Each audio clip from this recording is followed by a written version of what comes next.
इयत्ता 6वी, विषय मराठी, 26वी कविता आहे संत वाणी।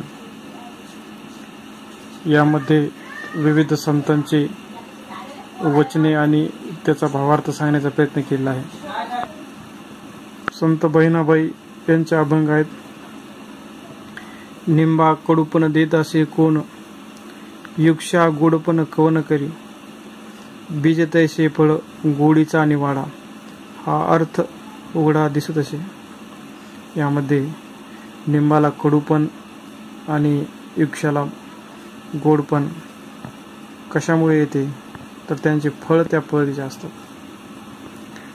कडू बियांना कडूच फळ येतील आणि गोड फळासाठी त्याच पद्धतीचे फळ निवडावे। इंद्रवनामुळी कोण घाली विष, अमृता अमृतास देत कवन, पचनांगी अंगी विष कोण घाली, सुगंधता द्यावी न लगे पुष्पा। इंद्र मूळ जे आहेत ते विषारी असतं, त्याला काही असं वेगळं करायचं काम पडत नाही, पण अमृत रस प्राप्त होतो त्याच्या फळामुळे, त्याच्या बियामुळे।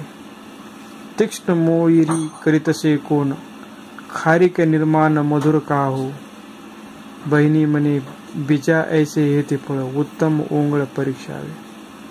हे सर्व कशामुळे होते तर उत्तम बीजामुळे होते। यामध्ये इंद्रमुळाला विष, कडुलिंबाला कडूपण, तीक्ष्ण मोहरीला खारकाला गोडपण, हे सर्व बियांचा खेळ आहे।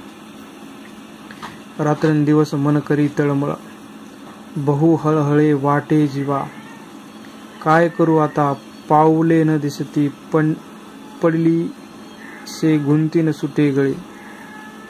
यामध्ये रात्रंदिवस आपल्या आवडत्या पांडुरंगांची आठवण या ठिकाणी संत निर्मळाबाई करत आहे।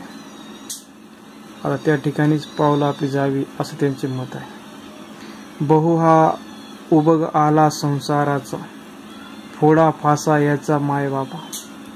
आणि आता संसार करण्यामध्ये रस नाही राहिलेला। निर्मळा म्हणे आता तुझे पण चूक याची आण तुझास। आता निर्मळा म्हणते की त्या देवाच्याकडेच माझे पावलं वळायला हवे। फादर थॉमस स्टिफसन यांची ही रचना आहे संतवाणीमध्ये।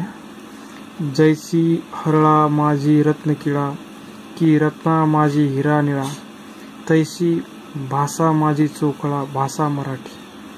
आता मराठीचं वर्णन हे सांगतात थॉमस स्टिफन्सन की रत्ना आणि हिऱ्यासारखी माझ्या मराठी माझी आहे।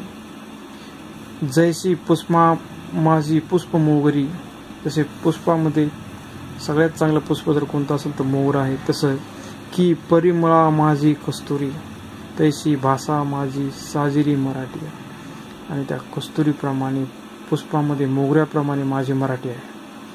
पखी आ मध्ये मयोरू, वखी आ मध्ये कल्पतरू, भाषा मध्ये मानुथोरू मराठी येशी, तारामध्ये 12 राशी, सप्तबारा मशी रवी रसी, या दीपीचे या भाषामध्ये तैशी बोली मराठी।